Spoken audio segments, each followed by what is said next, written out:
നമസ്കാരം, എൻ്റെ പേര് ഐശ്വര്യ ക്രിസ്റ്റഫർ. ഹെഡ്ജിൻ്റെ മാർക്കറ്റ് ടോക്കിലേക്ക് സ്വാഗതം. ലയനത്തിനുള്ള അവസാന സാധ്യത തേടി സിയും സോണിയും. ലയന ഉടമ്പടിയിൽ നിന്ന് പിന്തിരിഞ്ഞ സോണി ഗ്രൂപ്പിനെ അനുനയിപ്പിക്കാൻ അവസാനവട്ട ശ്രമവുമായി സി എന്റർടൈൻമെന്റ്. ഇരു കമ്പനികളുടെയും പ്രതിനിധികൾ കഴിഞ്ഞ ദിവസം മുംബൈയിൽ വെച്ച് ചർച്ചകൾ നടത്തിയതായാണ് റിപ്പോർട്ട്. $1000 കോടി ലയന ഉടമ്പടിയിൽ നിന്ന് ജനുവരി 22-നാണ് സോണി ഗ്രൂപ്പ് പിന്മാറിയത്. മുംബൈയിൽ വെച്ച് നടത്തിയ ചർച്ചയിൽ ഇരു ഗ്രൂപ്പുകളും തമ്മിലുള്ള അഭിപ്രായ വ്യത്യാസം പരിഹരിക്കാനായിട്ടില്ലെന്നാണ് അറിയുന്നത്.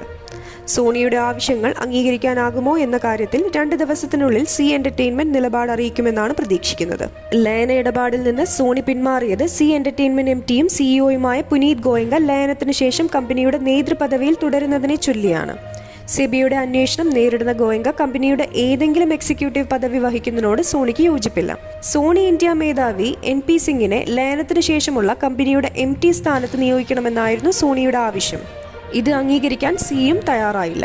ലയന വ്യവസ്ഥകൾ ലംഘിച്ചതിനും ആർബിട്രേഷൻ നടപടികളിലേക്ക് കടന്നതിനുമുള്ള പിഴയായി സോണി $9 കോടി ആവശ്യപ്പെടുകയും ചെയ്തിരുന്നു. അതേസമയം സോണി ഗ്രൂപ്പിനെതിരെ NCLT-യെ സി എന്റർടൈൻമെന്റ് സമീപിച്ചു. 2 വർഷം മുമ്പ് NCLT-ക്ക് നൽകിയ ലയന അപേക്ഷ ഈ ആഴ്ച അവസാനത്തോടെ സോണി പിൻവലിക്കാനിരിക്കെയാണ് അവസാനവട്ട ചർച്ച നടന്നത്. ചർച്ചകൾ നടന്നുവെന്ന വാർത്തയെ തുടർന്ന് ഇന്ന് സി ഓഹരി വില 8% ഉയർന്നു. നിഫ്റ്റി ആദ്യമായി 22,200 തൊട്ടു. തുടർച്ചയായ 6ാമത്തെ ദിവസവും ഓഹരി വിപണി മുന്നേറ്റം നടത്തി. നിഫ്റ്റി ഇന്ന് ആദ്യമായി 22,200 പോയിന്റ് മുകളിലേക്ക് ഉയരുന്നതിന് വിപണി സാക്ഷ്യം വഹിച്ചു. 22,215.60 പോയിന്റ് എന്ന പുതിയ റെക്കോർഡ് നിലവാരമാണ് ഇന്ന് നിഫ്റ്റി രേഖപ്പെടുത്തിയത്. സെൻസെക്സ് 349 പോയിന്റ് ഉയർന്ന് 73,057-ലും നിഫ്റ്റി 74 പോയിന്റ് നേട്ടത്തോടെ 22,197-ലുമാണ് ക്ലോസ് ചെയ്തത്. 1,661 ഓഹരികൾ നേട്ടം രേഖപ്പെടുത്തിയപ്പോൾ 1,667 ഓഹരികളുടെ വില ഇടിഞ്ഞു.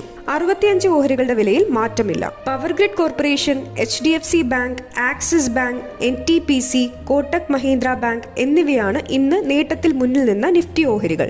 Hero Motors, call India, Bajaj auto, Eicher Motors, TCS എന്നിവയാണ് കൂടുതൽ നഷ്ടം നേരിട്ട നിഫ്റ്റി ഓഹരികൾ. Bank, media, power, real estate സൂചികകൾ 0.8% മുതൽ 2% വരെ ഉയർന്നപ്പോൾ IT, മെറ്റൽ സൂചികകൾ ഏകദേശം 1% വീതം നഷ്ടം നേരിട്ടു. BSE mid cap, small cap സൂചികകൾ നേരിയ നഷ്ടത്തോടെ ക്ലോസ് ചെയ്തു.